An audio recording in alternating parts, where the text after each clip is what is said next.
They called him Ashen because his hair had the colour of spent embers, and because he moved through the academy halls as if he carried ash in his pockets. Quiet, inevitable, leaving only the faintest trace. He never sought attention. Attention had a way of asking for favours he could not pay.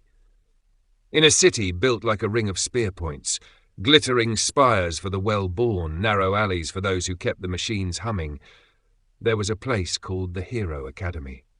Children came from provinces and palace to be measured for courage and sinew and the particular light that the academy called aptitude. They came polished and hopeful, some left polished and broken. Ashen had come once and been inspected like a machine might be, and then politely rejected. The scrap read, "Failed aptitude, unsuitable for hero services."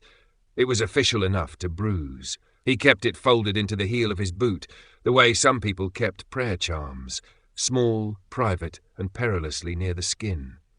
The academy had rejected him after one day of rigorous testing, during which the instructors peered into the weave of his will and found, they said, incompatible wavelengths. Words like that were polite violence. Still, he lingered. The city's lamplighters had grown older and the streets colder than memory, and someone had to fetch the raw glass from the foundry, to bind the rune-etched housings, to sweep the refuse of enchantments that leaked from late-night practitioners. Ashen took such work. He learned to polish brass till mirrors remembered the world, to tweak the gear songs that kept public fountains breathing. With each small fix he became a quiet rumour. That one who was turned away, the bakers would whisper as they slid pies into ovens, and then add, as if to soften a bruise, he is useful. On the night everything changed. Rain kept the city honest. It sluiced down the spire faces and stitched themselves together into constellations on the cobbles. Ashen had been sent by his employer to retrieve a broken stator from the western gate, small, cylindrical, wrapped in grease, humming a tired magic. The gate was closed to common traffic. Sentries watched from stone like wingless gargoyles. He scaled the maintenance ledge with the confidence of someone who had no paperwork asking permission. The night smelled of hot iron and the sweet rot of late flowers. Then a shadow slipped under the moon, odd, not natural, a ripple in the fabric of the world, like seeing a photograph wet and suddenly moving. The air tasted of iron and lilies. Time folded over itself. A figure appeared between the stones, taller than any guard and wrapped in a cloak the colour of midnight ink. Where its hands might have been there were small suns, runic sigils that folded in and out. It did not draw a sword. It did not bow. You should not be here. Ashen had expected a reprimand, a torch, a persuasion with sugared threats. He had not expected a voice that seemed to come from the inside of his skull and the space beside his ear at once, simultaneously intimate and sovereign. Neither should you, Ashen answered. He kept his voice low because the night demanded propriety. The figure laughed. It was not a sound of mirth, but of long, dry paper being crumpled. You do not know what you carry. He looked down instinctively at his left palm. There, half hidden by a scar no one had given him permission to explain, a tiny mark burned faintly, an imperfect circle stitched with a rune that was not taught at the academy. It pulsed when he breathed and when the rain touched it. He had thought it a birthmark. The academy had called it a flaw. I carry nothing but my hands, he said. The figure stepped closer. When a creature this immense chose to fold itself into a human city, the world rearranged. Lanterns tilted on their hooks and the pigeons held their breath. Up close, Ashen could see that the cloak was embellished with embroidery that looked like continents and seas. Tiny stars winked between the threads. The figure's face was a suggestion under the hood. No one could tell where stone ended and shadow began. I will make you an offer, it said. The world is a ledger of debts. Heroes sign their names in blood. Demons tally in silence. I can give you purpose. I can give you a throne of coal and bone. I can make you a successor. Ashen's laugh surprised him, short and sharp, disbelief in its ribs. What do you mean, successor? A job title is all that separates a butcher from a sovereign, the voice answered. The Demon King wants a steward. He wants someone who can bind the quiet things that leak. He wants someone who walks between flame and frost without being consumed. He is tired. He grows older in his particulars. He seeks an heir not of blood but of skill. Ashen perceived beneath the words the smell of hearth smoke, longevity, old myths eaten down to coals. It felt absurd that a thing as absurd as a job could be offered here in the city's gutter by a being that seemed conjured out of bedtime stories. "Why me?" he asked. "For the same reason the Academy refused you." The figure's words were patient. "You have a line that does not sing with the choir of hosts. You have a mark that questions authority by existing. You are mutable." The word felt like a blade with a soft handle. Mutable. Capable of being shaped. "Succession is lonely work," the figure continued, "but it pays in absolutes, in leverage. You will be given a chamber beneath the world where the Demon King keeps his files.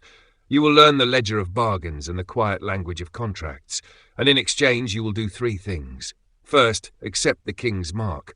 Second, bind one haunting a city of your choice.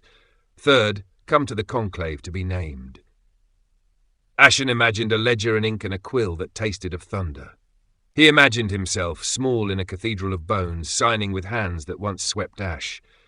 He felt a tug in the center of his chest that might have been greed, might have been hunger, might have been the desire to stop being one more brittle person with a stamped rejection. "Fine," he said. The word was not triumphant. It was an agreement between things that had nothing to lose. The figure uncapped its palm. It was neither hand nor moon, but a surface of living obsidian. It placed something there, a coin, black as the inside of a cave and warm like a fresh wound. On it, the same imperfect circle and runes as his palm. When the coin touched his skin, a sound echoed, like thousands of pages being turned at once. Pain lanced up his arm, dull and crystalline, as if anatomy itself had been rewritten. He had always wanted to be useful. He had not realized how much that desire would rip and reshape him. The coin sank into his palm, and with it the mark expanded, no longer a faint birthmark, but a network of fine lines that crawled like root-thin veins up his wrist and toward his elbow. He tasted metal. His world tilted, and the moon trembled. The figure drew back, and the rain filled the place where words had been. "You will have until the next full moon," it said. "Choose your city, bind your haunting. Fail, and the debt will be doubled." Ashen stood there, drenched and changed. People would tell stories one day about the night a rejected boy took up a coin and became the Demon King's steward. They would make moral choices of it. Some would muse upon arrogance, others upon destiny. It occurred to Ashen that he had never been good with stories. He had read the ones assigned to children and left footnotes in the margins. He slipped the coin into his boot, where his rejection paper had once rested. He caught himself thinking of the Hero Academy, its polished halls and their polite violence. They had refused him because he did not fit their equations. The Demon King offered him a different sort of fit, one that thrummed with obligation and shadow. When he walked back through the city, the lamps bowed to him in an odd way, as if acknowledging the presence of something that had been catalogued into being. He did not yet understand what binding a haunting would entail. He knew only that some debts were paid in iron, others in silence. He also knew, with the honesty of one who has nothing to lose but everything to gain, that he would not ask permission. He would not attend the Academy's lectures on heroism or plead to be let back inside. He had been rejected, yes, but chosen, and he would learn what that meant. Outside the city, beyond the lamplight, the world hummed. Somewhere a bell tolled for reasons older than kings. The rain for a moment fell like ink that would someday be red. Ashen didn't sleep after the encounter beneath the western gate. Sleep felt like a luxury reserved for people who hadn't just accepted a job offer from a myth. Instead, he sat at the edge of his narrow bed while dawn stretched like a slow yawn across the window.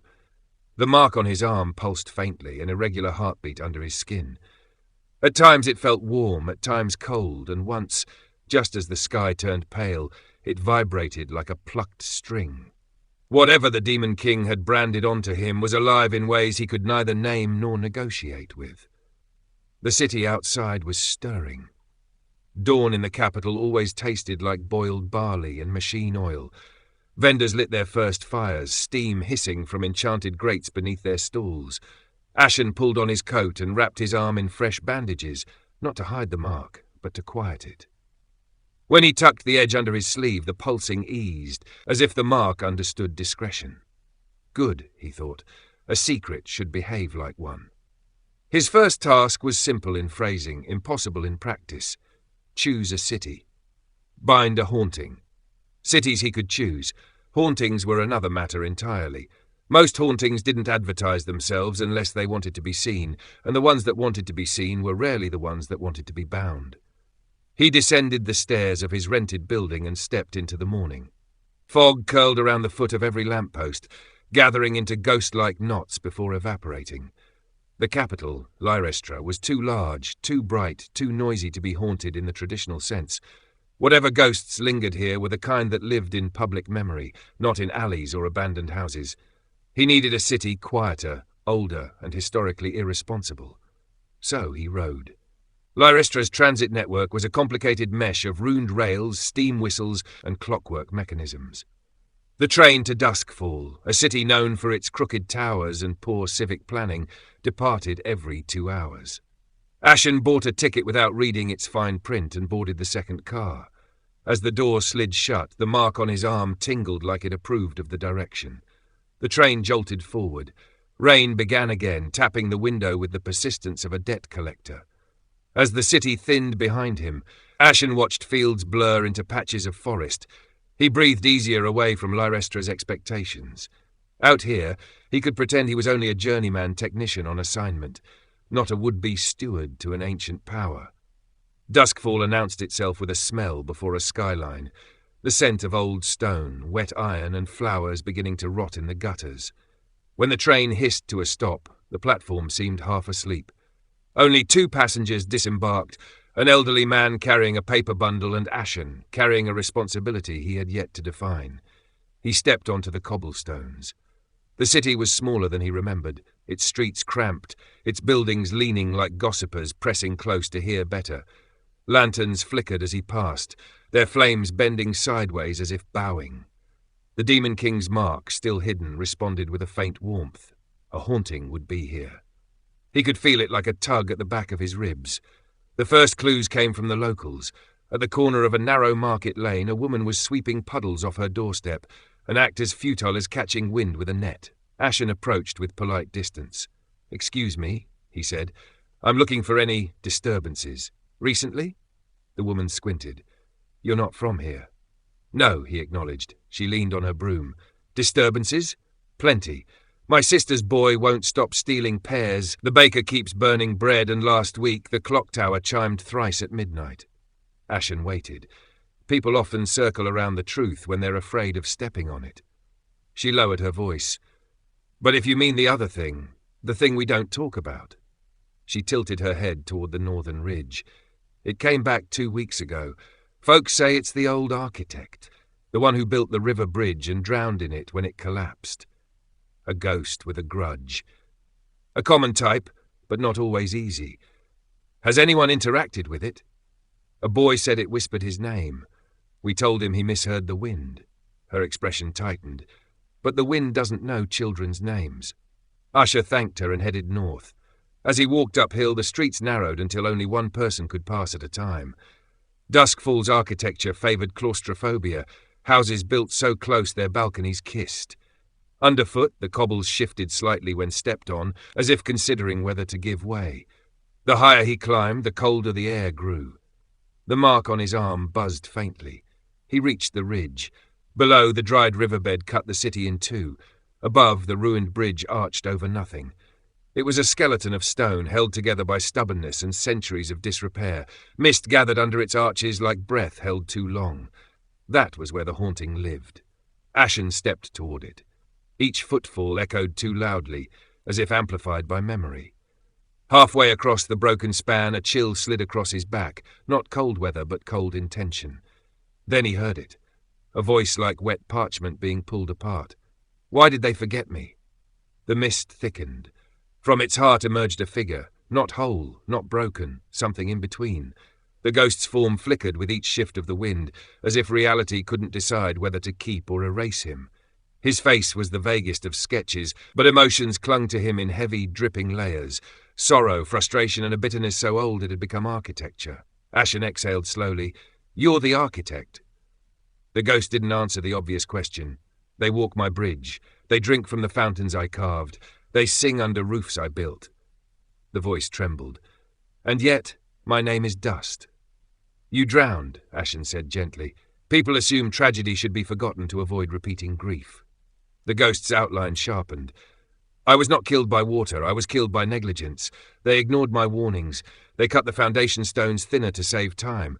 They asked for miracles from stones." His rage rippled the mist. "And now they forget their part. They remember my failure, not their arrogance." Ashen felt the mark thrum like a dark heartbeat.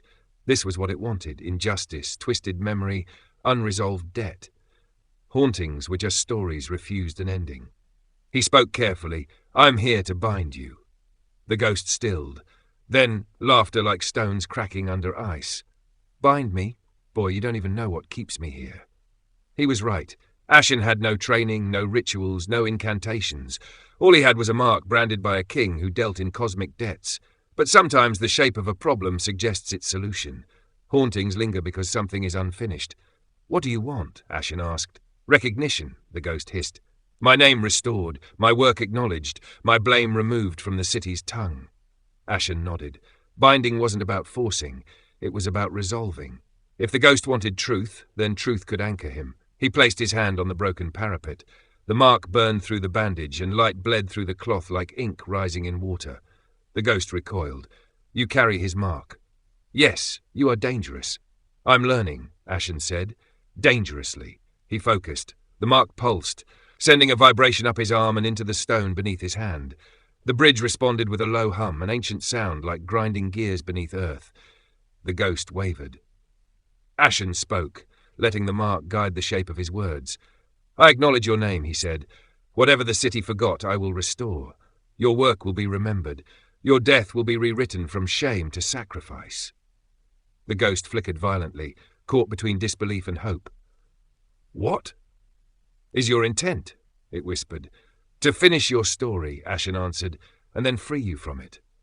The mark flared. A circle of shadow and faint light spread outward from Ashen's hand. The air shivered. The ghost's form dissolved into threads, pulled into the circle, into the mark, into a space between memory and silence. There was no scream, only a sigh, the kind someone exhales when finally allowed to sleep. The haunting was bound. Ashen stepped back, breath unsteady. His arm ached like bone trying to grow a second bone, but beneath the pain was a quiet sense of rightness. One task done.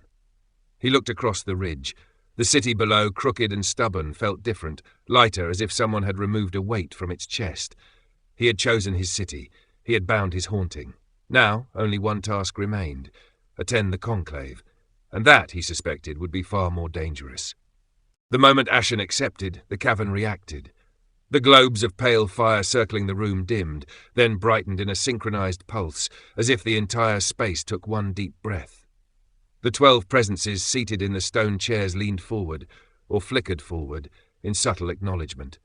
Even the bones of the bridge outside groaned, sensing the shift. Ashen's arm burned like molten iron had been poured beneath his skin.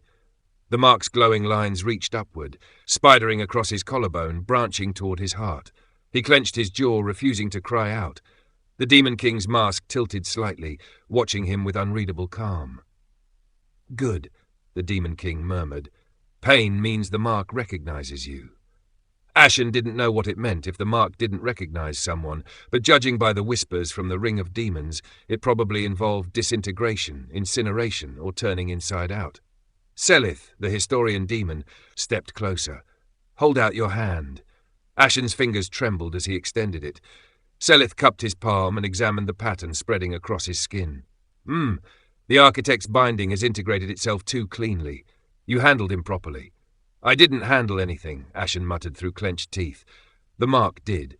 Selith's molten gold eyes gleamed with amusement. "Exactly. That is the first lesson." Ashen blinked. "Lesson? The succession is not a gift," the Demon King said. "It is a curriculum." The cavern lights dimmed again, spiraling into a soft whirlpool of shadow and fire.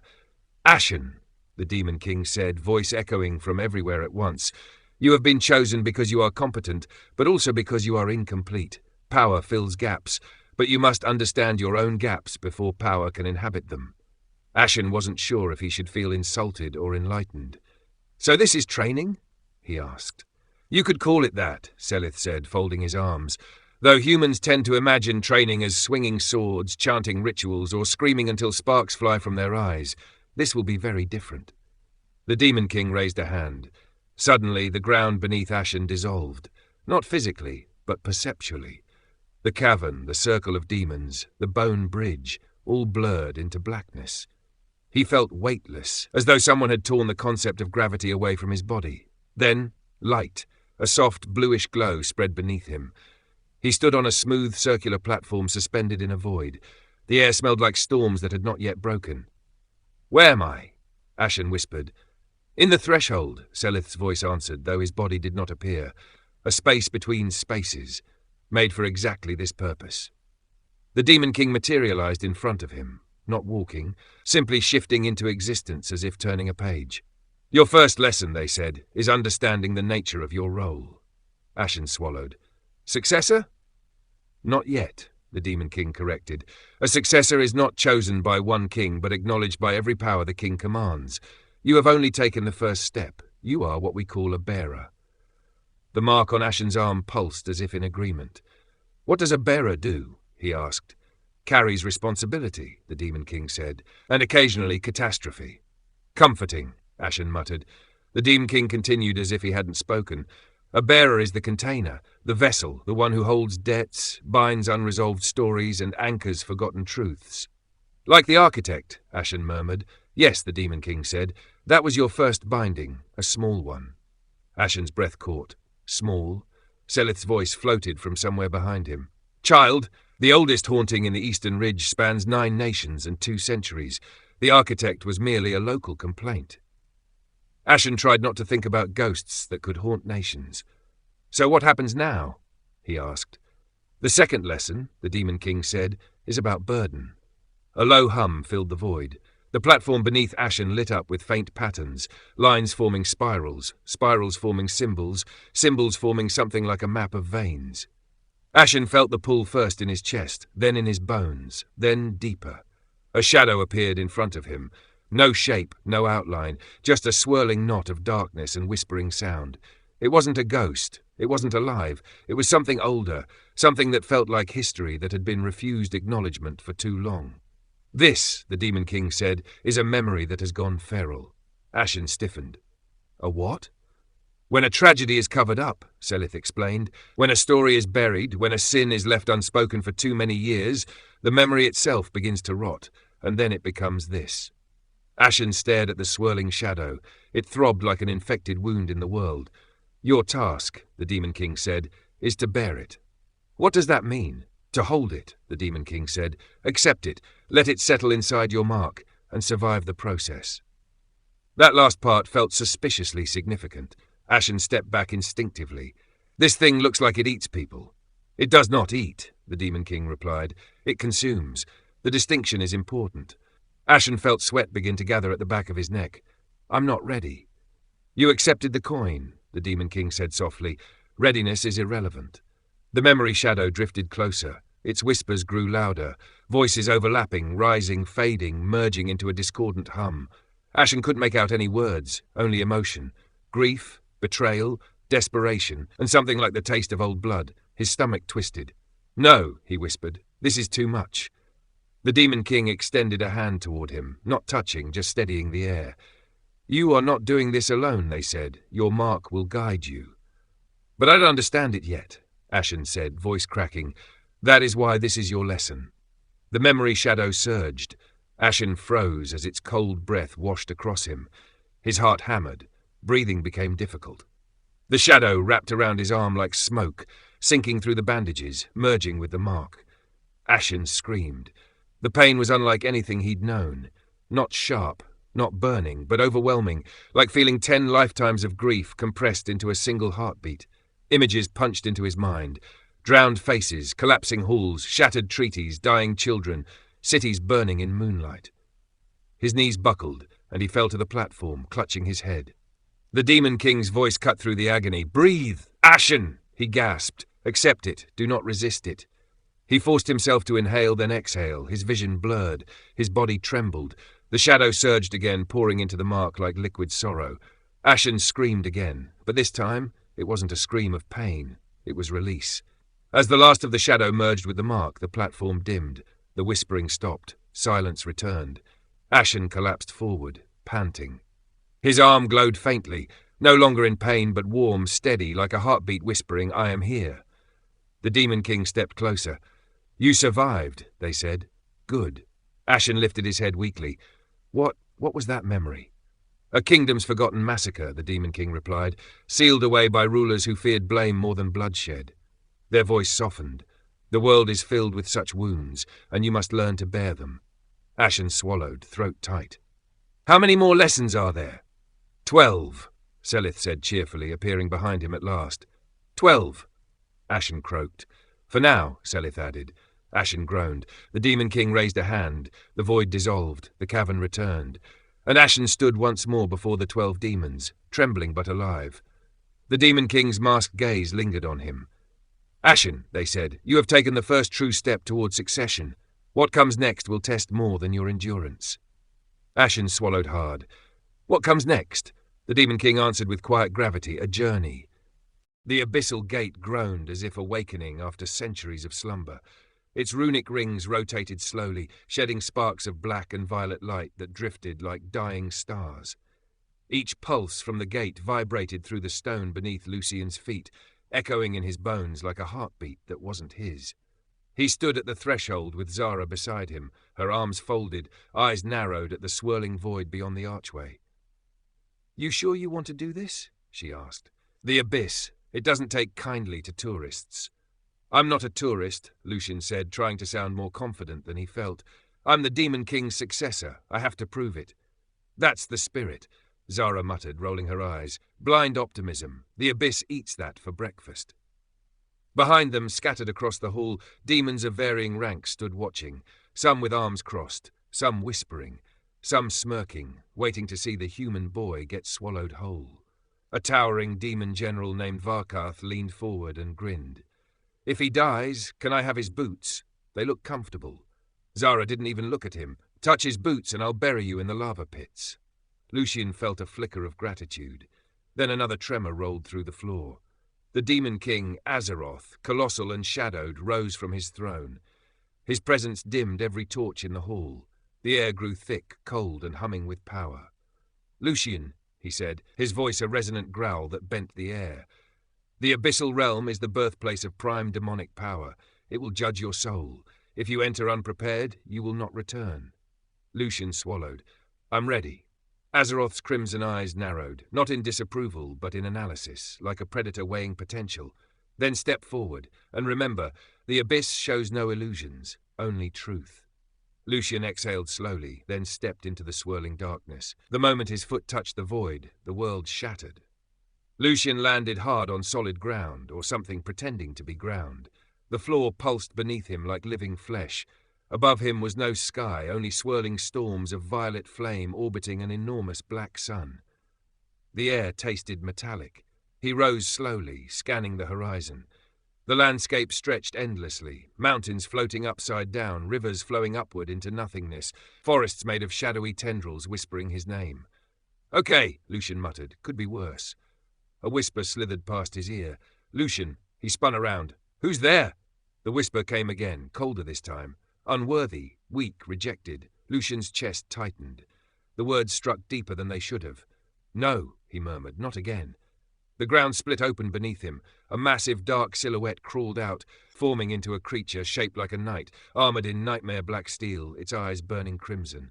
Except the armor was familiar. Lucien froze.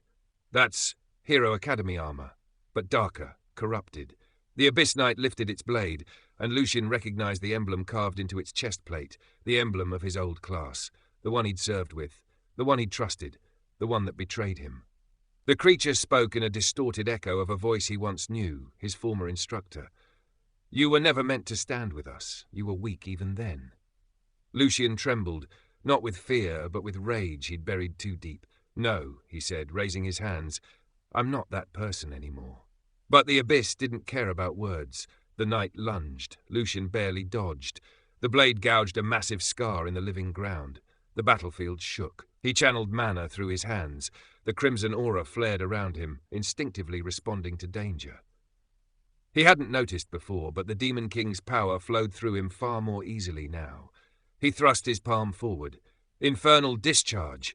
A sphere of crimson lightning exploded from his hand, slamming into the knight's chest. The creature staggered, but didn't fall. Instead, it straightened and pointed its sword at him. You were weak then, and you are weak now. Lucian snarled. Stop using their voices! But the abyss didn't stop. 3 more abyss knights rose from the ground, each wearing distorted versions of faces he once knew, his classmates, the ones who laughed when he was expelled. They surrounded him. Lucian clenched his fists. Fine. If this realm wants to replay my past, I'll rewrite it. The knights attacked simultaneously. Lucian ducked under one blade, kicked off a second, spun, and fired a blast of dark fire into the third. His body moved faster than he could think. His instincts sharpened, his mana burning hotter than ever. One knight swung from behind. Lucian caught the blade with his bare hand, crimson energy coating his skin like an armoured glove. He crushed the sword, pulled the knight forward, and slammed his forehead into its helmet with explosive force. The creature collapsed into dust. Lucian blinked. That shouldn't be possible. But it was. Something was changing inside him. He looked down at his arm. His veins glowed faintly crimson, like molten metal flowing beneath his skin. The Demon King's power wasn't just awakening. It was merging with him. The remaining knights backed away, then dissolved into the ground like melting shadows. The air stilled. Lucian stared at his hands. This power... It's... A chilling voice cut through the silence. So the Successor awakens. Lucian spun around, only to feel every muscle in his body freeze. Hovering in the air was a massive entity made of shadows and flames, shifting between forms, dragon, demon, serpent, human, never stable. Its voice echoed with layered tones. I am the Abyssal Will, it said, guardian of the Demon King's legacy. Lucian's breath caught. You passed the trial of fear, the entity said. Now face the trial of truth. What truth? The entity's many eyes locked onto him, that your destiny began long before you were rejected by the Hero Academy. Lucian's heart stopped. What do you mean? The Abyssal Will extended a claw. A vision erupted before him, blinding light, then darkness, then a battlefield he didn't recognize. A woman stood at its center, wielding demonic energy so powerful the ground crumbled beneath her. Her hair was silver like starlight. Her eyes glowed crimson. She looked exactly like him. My mother, the Abyssal Will spoke. Your lineage is not human. You are the offspring of the lost demon queen, Azaloria, slayer of gods. The Hero Academy feared your potential, so they erased every record of your bloodline. Lucian staggered backward, breath shattered. No, that's impossible. The Abyssal Will leaned closer, its shadowed grin widening. Your rejection was not a failure, but a purge, a culling. They feared what you would become. Lucian's fists tightened until they bled. All this time, all the humiliation, all the betrayal, was because of something he never even knew. The Abyssal Will extended its claw again. Accept your lineage, claim the throne, or remain half-bound and powerless. Lucian's heartbeat thundered. He remembered the Academy's cold halls, the whispers, the laughter, the betrayal. His voice trembled, but not with fear. Show me the path, he whispered. The Abyssal Will smiled, and the world collapsed into darkness. Darkness swirled around Lucian like liquid night, yet he felt no fear, only a suffocating pressure, as though the abyss itself was weighing his soul. Slowly the darkness peeled away, revealing a new landscape. This time the abyss shaped itself into a vision, one that looked painfully real. He found himself standing on a battlefield lit by scarlet flames. Mountains lay split in half. Rivers boiled with molten heat. Storm clouds spiraled downward like hungry serpents. In the center of the chaos stood a silver-haired woman, wreathed in demonic aura so intense the air cracked around her. Lucian's breath froze. She turned. Her face was almost identical to his. Her eyes, crimson and fierce, locked onto him. Not through illusion, not through memory, but through blood. Azaloria, he whispered, the Demon Queen.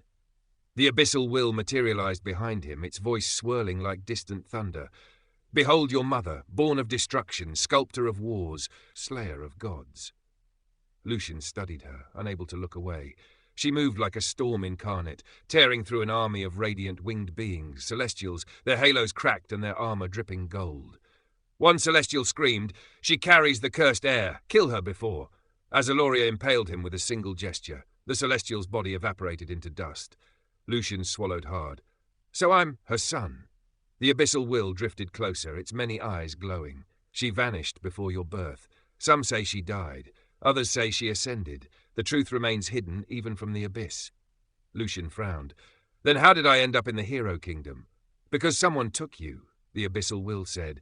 "Someone who feared your potential. Someone who wished to bury your bloodline." The battlefield vision twisted, reshaping into the interior of a grand cathedral, a place Lucian recognized instantly. The Hero Academy Church. A robed figure hurried down the hallway carrying a swaddled infant, Lucian, glowing faintly with crimson aura. The figure stopped at a sealed door marked with holy runes that pulsed violently in response to the baby's demonic energy. "That's," Lucian narrowed his eyes, "High Priest Malveron." The abyssal will confirmed, "Indeed. He knew your nature, he knew your bloodline, and he chose to hide it." In the vision, Malveron looked down at the infant Lucian with fear, and something else. Conflicted pity. He whispered, "You must not awaken, for the world cannot bear another Azaloria." He slammed the door shut, locking the baby inside a sanctified chamber meant to suppress demonic power. Lucian's fists clenched. "All those years, I thought I was weak, because that's what they told me." The abyssal will's voice rumbled. "You were shackled from birth, forbidden from accessing the power that is your birthright." The vision vanished, replaced once again by the ever-shifting abyss. Lucian stood alone, feeling a strange mixture of fury and clarity. If all of this was true, if the Hero Academy had known, if they had intentionally kept him powerless, then everything he'd suffered wasn't because he lacked talent, it was because they feared him.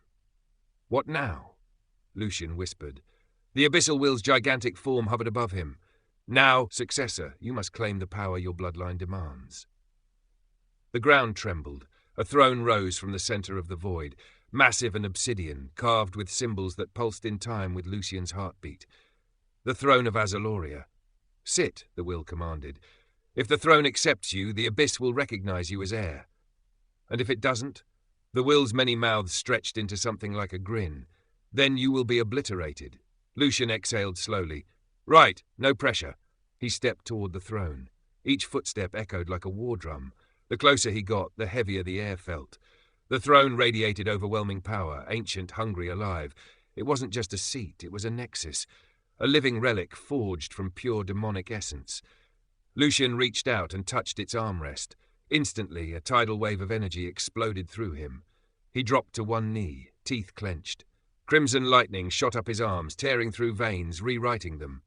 His body spasmed, his vision blurred, the abyss itself roared. "Accept it," the abyssal will commanded. "Let the blood of Azaloria consume you." Lucian screamed as a torrent of memories, not his, flooded into him. Battles fought in crimson flame, armies kneeling before a silver-haired queen, gods falling like broken dolls. A throne forged from the remnants of fallen worlds. A lullaby whispered by a voice he had never heard but instinctively recognized, his mother's. Inside the torrent of visions, her voice echoed like a soft melody. "My son, one day you will stand where I once stood, not as a tyrant, not as a destroyer, but as the bridge between two worlds." Lucian's eyes snapped open. The energy inside him swirled violently, spiraling upward, condensing into a single point. His aura burst outward in a massive shockwave that tore cracks through the abyssal landscape. The throne responded, shaking, glowing, awakening. The abyssal will roared in approval. "Enough!" Lucian shouted, slamming both hands onto the armrests. The throne's power surged and then suddenly stilled. Everything went silent. Lucian rose slowly. His eyes blazed with a deeper crimson than before, swirling like miniature galaxies. His veins glowed faintly beneath his skin. His aura shimmered with dark and scarlet currents merging harmoniously. He felt different, stronger, awakened, whole. The abyssal will bowed, actually bowed to him. "Then it is done. You have awakened the bloodline of Azaloria. You are no longer merely the successor." Lucian's breath caught. "And what am I now?" The will smiled with shadows. "You are demon royalty." The landscape trembled as portals opened around him, pathways back to the Demon King's castle. But the abyssal will spoke again. "One last warning, Prince." Lucian looked up. "The Hero Academy now knows you survived, and they know you bear Azaloria's power. Even now, They prepare their purge.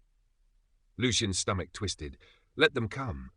He stepped toward the portal, but the will's final words stopped him cold. They are not coming for you alone. They seek the demon realm itself. Their invasion army marches even now. Lucian froze. What? Return to the Demon King, the will thundered. War is coming. The portal swallowed him whole. Lucian stumbled out of the abyssal portal and into the throne hall, his boots striking the obsidian floor with a thunder that echoed through the chamber. The air pulsed with residual energy leaking from his body, crimson wisps drifting upward like smoke from burning embers. His senses were sharper. The world felt heavier. His heartbeat no longer sounded entirely human. Every demon in the hall froze. Zara was the first to speak. Holy hells. Varkath, the hulking demon general who once mocked him, took a single step back as if witnessing a god descend from the clouds. Even the torches dimmed, reacting to Lucian's new aura. The Demon King, Azeroth, rose from his throne with an expression Lucian had never seen on him before. Shock, laced with something dangerously close to pride. You've awakened it, Azeroth rumbled, voice trembling the pillars. The bloodline of Azaloria. Lucian nodded, trying to calm his still-surging energy. The abyss didn't give me a choice. Zara approached him slowly, scanning his face, his eyes, the glow beneath his skin. You look like someone plugged you into a lightning storm and forgot to turn it off. I feel different, he admitted, flexing his fingers as sparks of crimson energy danced between them. Different? Zara snorted. You're radiating enough demonic energy to make half the castle faint. Actually, Varkath whispered, 3 soldiers already fainted. Lucian blinked. Oh. Azeroth stepped forward, towering over Lucian. Tell me, Successor, what did the abyss reveal to you? Lucian took a breath. My mother, Azaloria, and what the Hero Academy did to me, how they sealed me, suppressed me, even stole me from the demon realm. The hall fell silent. Azeroth closed his eyes. Then the time of truth has come. Zara frowned.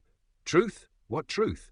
The Demon King looked down at Lucian, not as his successor, but as something far greater. There was once a prophecy, Azeroth said. A child born of Azaloria's blood would either unite the realms or destroy them. Lucian stiffened.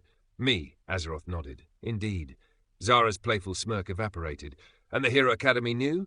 They feared it, Azeroth said. Feared you, so they tried to erase your existence.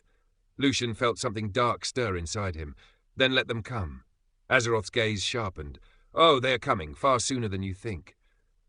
The torches flickered. The castle vibrated. A roar echoed from outside, a horn made of celestial steel, its sound like shattered glass and burning heavens. Zara's expression went pale. Nats. Varkath finished the sentence in a growl. Sanctus purge. Lucian turned. Who? Azeroth motioned toward the balcony. Come. They stepped outside as an enormous shadow passed overhead, blotting out the sky. Lucian froze. Across the horizon, stretching for miles, marched a sea of soldiers clad in radiant white armor inscribed with golden runes.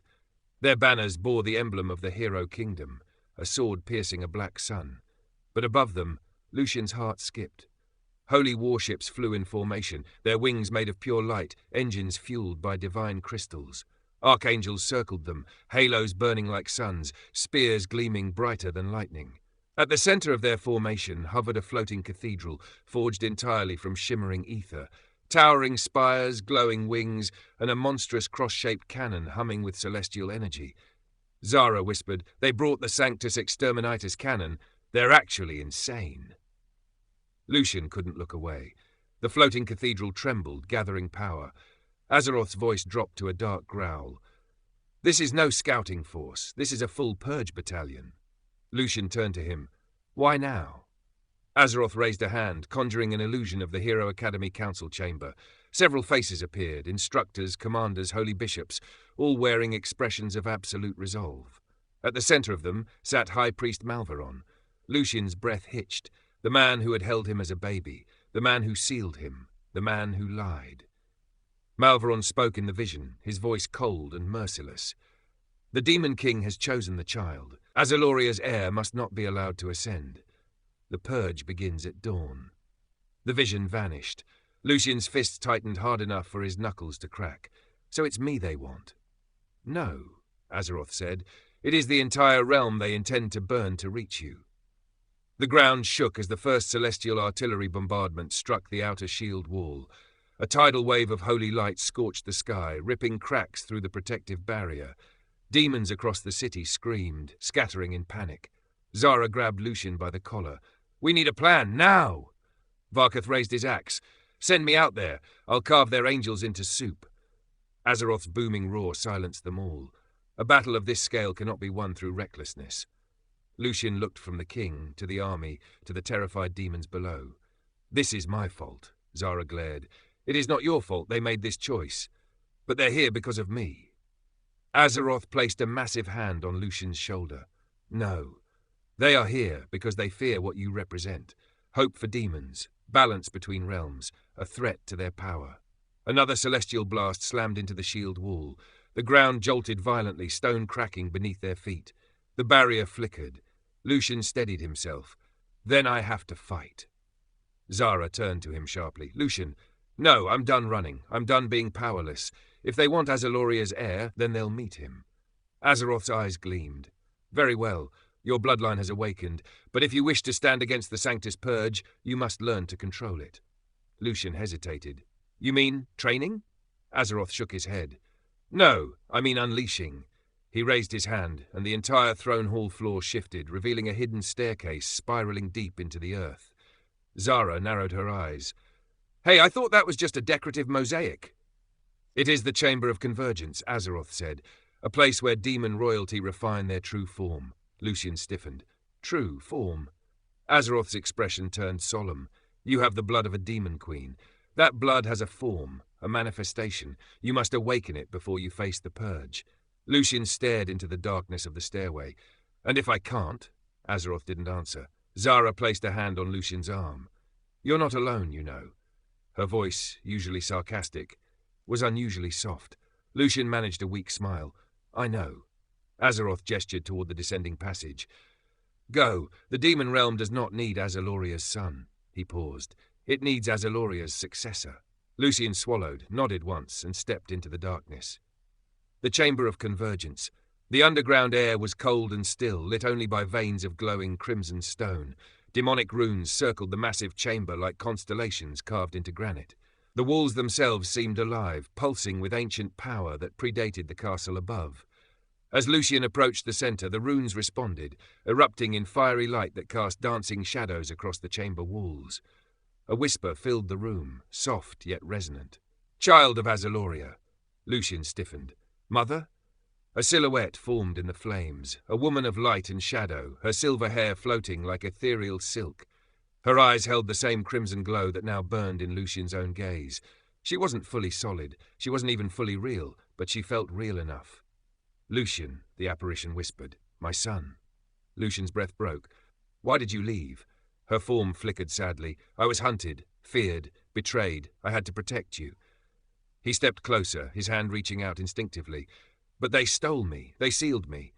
"I know," she whispered, "and now the world seeks to erase you again." The chamber's runes tightened, forming a blazing circle around Lucian. Heat washed over him, but it didn't burn. It felt like coming home. Azaloria's voice deepened, echoing through the chamber with the weight of centuries. "You cannot face them as you are. You must awaken your queen's heart." Lucian frowned. "Queen's heart?"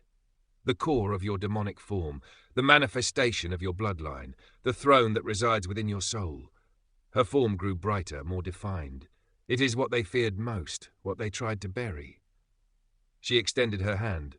"Let me show you." Lucian reached out. Their palms touched, and the world detonated into crimson light. Lucian's awakening flames roared around him, not burning but reshaping. His body felt weightless and heavy at the same time. His bones vibrated. His heartbeat roared like a war drum, echoing through dimensions he couldn't name. Azaloria's voice guided him through the maelstrom. "Your power is not destruction. It is dominion." His veins glowed brighter, networks of crimson light spreading across his skin like living calligraphy. "Your form is not chaos. It is sovereignty." His aura exploded outward, pushing against the chamber walls with such force that cracks spider-webbed through ancient stone. The chamber trembled. Lucian screamed, not in pain but in transformation. The sound was primal, neither fully human nor entirely demonic, but something that transcended both. The flames surged into him, through him, becoming part of him. Every cell in his body rewrote itself, accepting the legacy that had been denied for so long. When the light finally faded, Lucien stood taller. His eyes glowed like dual crimson stars, piercing through the darkness. His aura shimmered like living flame, condensing and expanding with each breath. Black markings flowed across his skin like ancient runes awakening from slumber, telling stories in a language older than kingdoms. He was not human. Not anymore. But he was also not merely demon. He was both. He was neither. He was something the world had never seen. As Aloria's fading form smiled proudly, tears of light streaming down her translucent cheeks. "Now go, my son. Go and show the Sanctus Purge the power they feared." Her form dissolved into light, but her warmth lingered. Lucien clenched his fists, feeling power surge through him with every heartbeat. The chamber's runes bowed to him, acknowledging their new sovereign. "I will." He turned toward the staircase, his steps deliberate and sure. Above, the sounds of battle were growing louder. Time to face the invading army. Time to show them what Azaloria's heir truly meant. The throne room of the Demon King was not built for mortal eyes. Its ceiling vanished into an impossible sky, an obsidian void streaked with molten veins that pulsed like slow heartbeats. The air chimed softly, like distant chains made of stars, and the floor mirrored every movement, reflecting not bodies, but souls. Erebus had walked this path only twice in his life. The first time, he was a child, trembling, thinking the Demon King would devour him. The second time was yesterday, when he learned he was chosen. Today was different. Today he came as the Demon King's successor. Lyra walked beside him, her steps soft, but her presence sharp as a blade's kiss. Her eyes flicked to him occasionally, curious, suspicious, hopeful, afraid. She had seen him fight. She had seen the truth behind the gentle boy from a farm village. Erebus carried something monstrous inside him, something he did not fully understand. Ahead, the Demon King sat upon the throne of abyssal flame, a chair carved from solid night. His massive form, like a giant sculpted from shadows, leaned back casually, though power rolled off him like heat from a forge. "Erebus," he said, voice echoing across dimensions, bending light and air, "you have returned sooner than expected." Erebus lowered to one knee. Lyra hesitated, then followed. "I completed the reconnaissance," Erebus said. "But something is wrong. Something is happening in the human territories." He expected anger or impatience. Instead, the Demon King chuckled. "Oh? And what gave it away? The stolen relic? The ambushed units? Or the entire kingdom's mana signature shifting ever so slightly?" Lyra gasped. "You knew?" "Of course I knew." The king's crimson eyes glowed. "I allowed it." "Allowed it." The words slithered into Erebus like a cold blade. "Why?" Erebus asked carefully. The Demon King leaned forward, folding arms thick as stone pillars. "Because the humans are preparing for a catastrophe, and so must we." A deep tension settled over the room. Lyra's voice cracked. "What kind of catastrophe?" "Something old," the Demon King muttered. "Something none of you have names for anymore." He lifted one finger. The entire room darkened. Shadows swirled. Stars flickered out. Even Lyra's breath stilled in her chest. And in the space before them, an image formed, an echo of another time. A gigantic beast, larger than mountains, devouring lightning. Its roar split continents, its wings could eclipse suns. The vision showed cities crumbling like sandcastles, entire armies swept away like leaves in a storm. The beast's eyes burned with ancient hunger, predatory intelligence flickering in their depths. This was not mindless destruction. This was calculated annihilation. Erebus's heart hammered against his ribs. "What is that?" he whispered. "A primordial," the Demon King answered. "One of the first beings. One of the last monsters that existed before magic, before kingdoms, before gods. When the world was young and raw, these creatures shaped reality itself with their desires." Lyra didn't move. Couldn't. Her training, her combat experience, her years of discipline, all of it meant nothing against the weight of that revelation. "And it's awakening," the king added, voice heavy with implications. Erebus swallowed hard. "Where?" "Beneath the surface of the human continent." Lyra's eyes widened in horror. "Under the academy?" "Precisely," the Demon King replied. "The very institution that rejected you, Erebus, sits atop the prison of something that could end this world." Erebus felt something twist inside him. Old memories, old fears. Being rejected. Being told he was weak. Being told he didn't belong. being laughed at when he asked to demonstrate his abilities, and under all of it, the nightmares he used to have as a child, dreams of a giant shadow screaming beneath the earth, shaking the soil of his village. Dreams where he heard a voice calling his name in a language he didn't recognize but somehow understood. Dreams that left him drenched in sweat, his mother holding him until dawn broke. "Why tell us this now?" Erebus asked, voice steady despite the storm inside him. "Because you must decide," the Demon King said. "Whether you will watch the human kingdom collapse or whether you will save them, whether you will let old wounds fester or whether you will rise above them." Lyra stepped forward, boots clicking against the reflective floor. "Save them? But we're at war." "We were," the Demon King interrupted, each word precise. "But now, the humans have awakened something that will devour them, and then us. War becomes meaningless when extinction looms." Erebus clenched his fists until his knuckles turned white. A monster that could devour a continent, a monster older than magic, a monster that was calling to him. He could feel it, deep beneath the ground like a second heartbeat synchronized with his own, a rhythm that resonated in his bones, in his blood, in the marrow of his being. "Why me?" Erebus whispered.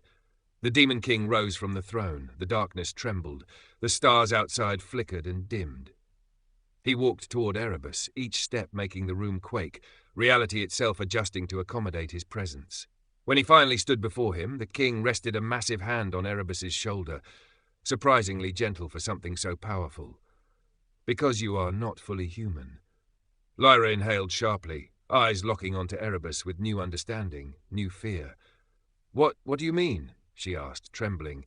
Erebus felt the world tilt beneath him. "Not human?" The Demon King lifted his hand from Erebus's shoulder, pointing to the ceiling.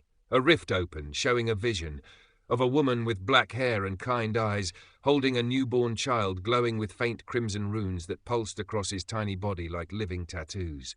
Erebus's breath caught. "That's my mother." "Yes," the Demon King said, voice softer now. "A human with a fragment of primordial essence sealed inside her, a fragment she passed to you at the moment of your birth. She was chosen just as you are now." Lyra stared at Erebus as if seeing him for the first time, reevaluating every moment they'd shared. A primordial fragment. Inside him.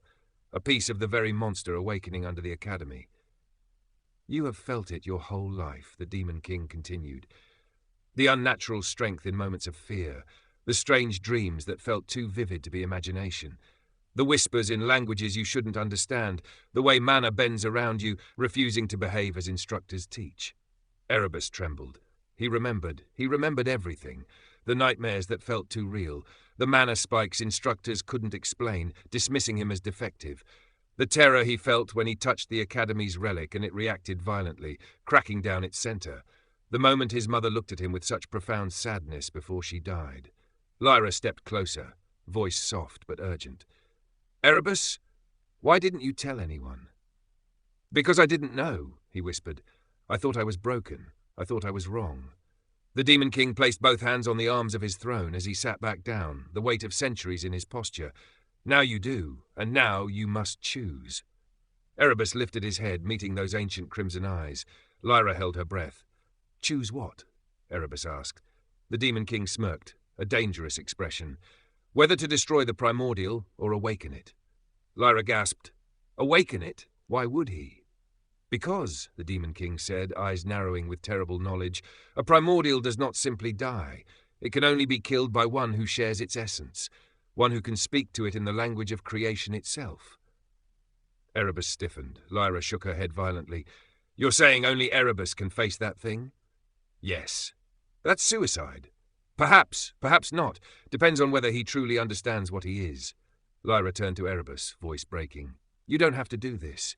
We can find another way. The humans, the demons, someone must have a plan." The Demon King laughed darkly, bitterly. "No plan has ever killed a primordial. Armies have tried, gods have tried, civilizations have thrown themselves against these beings and been erased from history. But one thing has succeeded." He pointed at Erebus, a successor. The throne room fell silent except for the distant chiming of those impossible chains. The words echoed through Erebus's mind. Successor, not just to the Demon King, but to a power older than everything. Lyra grabbed Erebus's arm, her grip desperate, fingers digging in. "Listen to me. You're strong, but this is beyond strength. This is something impossible. This is facing the end of everything." Erebus turned to her. Her eyes were watery, reflecting the throne room's strange light. She was afraid for him. That feeling hit him harder than any revelation. He placed a hand gently over hers, feeling her warmth. "Lyra, I won't let the world burn. That's not your burden alone." "No," Erebus whispered, "but it's my responsibility. My mother gave everything to seal this inside me. I won't let that sacrifice be meaningless." Lyra's resolve shook, her voice softened to barely a breath. "Erebus, I don't want to lose you." He didn't answer. He couldn't, because he didn't know if he could survive what came next. But he knew one thing. Running had never saved him. Only fighting had. He faced the Demon King. "What must I do?" The king smiled, a rare, almost proud expression that transformed his terrible features. "You must go to the human kingdom. You must find the seal under the academy, and when you do, you must confront the primordial within the earth. You must speak to it as one fragment to the whole." "And if it awakens before I get there?" Erebus asked. "Then," the Demon King said, leaning back once more, "you will be the first to die, and the rest of us will follow shortly after." Lyra squeezed Erebus's hand, fearfully, fiercely, protectively. Erebus exhaled slowly, calming his racing heart with techniques his mother had taught him long ago. "Send me." The Demon King nodded approvingly. A portal of swirling crimson opened behind the throne, crackling with power. "One more thing before you go," the king said. Erebus looked back. "Your mother," the king added, voice dropping to something almost reverent. "She did not die from illness as you were told." Erebus froze. Lyra covered her mouth. The Demon King's voice was a low growl tinged with respect. "She died sealing the primordial fragment inside you. To protect the world. The ritual consumed her life force, burned it away completely. She knew. She chose it anyway." Silence. Cold, suffocating silence that pressed against them like physical weight. Erebus felt his chest tighten painfully. His mother died for this? "For me," he whispered. "For everyone," the Demon King said. "But yes, mostly for you. She believed you could bear it. She believed you could finish what she started." Lyra stepped closer, tears finally escaping down her cheeks. "Erebus." He wiped his face roughly and forced himself to breathe, to center himself. He turned back toward the portal, its light washing over him. "I'm ready." Lyra grabbed his arm again, decisive now. "I'm coming with you." The Demon King did not object. "Then go," he said, raising his hand in benediction or dismissal. "The world won't wait, and neither will the primordial." Erebus stepped through the portal, feeling reality tear around him.